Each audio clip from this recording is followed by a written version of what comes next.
তামাকের বিজ্ঞাপন করে এবার বড়সড় আইনি বিপাকে পড়তে চলেছেন বলিউডের 3 তারকা। তোমরা সবাই জানো নিশ্চয়ই কে এই 3 তারকা। অজয় দেবগন তো বহুদিন ধরেই তামাকের বিজ্ঞাপনের সাথে যুক্ত। পরবর্তীতে আবার সেই সংস্থারই মুখ হতে দেখা যায় শাহরুখ খান এবং অক্ষয় কুমারকে। শাহরুখ খান যখন এই বিজ্ঞাপনের মুখ হন তখন কম বিতর্ক হয়নি।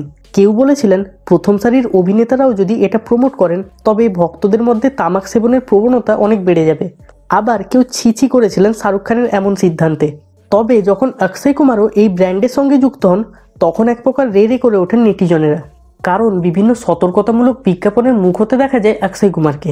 সেখানে দাঁড়িয়ে তামাক জাতীয় জিনিসের প্রমোট করছেন তিনি, তা যেন কোনোভাবেই মেনে নিতে পারছিলেন না ভক্তরা। পলকেই পাল্টে গিয়েছিল পরিস্থিতি।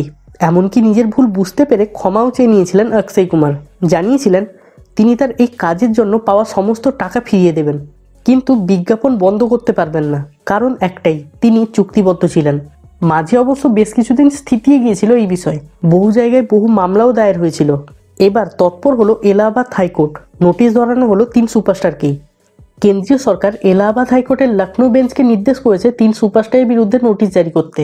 গুটকা সংস্থার মুখ হওয়ার দায়ে এই নোটিশ। একটা পিটিশন ফাইল হওয়ার পরও এই বিষয়ে হস্তক্ষেপ করে কেন্দ্র বলেই প্রাথমিক সূত্রে খবর। এই পিটিশনের মূলে রয়েছে পুরস্কার বিজেতা প্রসিদ্ধ এই সুপারস্টার এমন দ্রব্যের প্রচার কিভাবে করছেন যা মানুষের জন্য এতটা ক্ষতিকারক।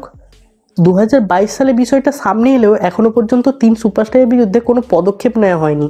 তাই এবার কেন্দ্রীয় সরকার নির্দেশ করেছে এই বিষয়টা খতিয়ে দেখা হোক।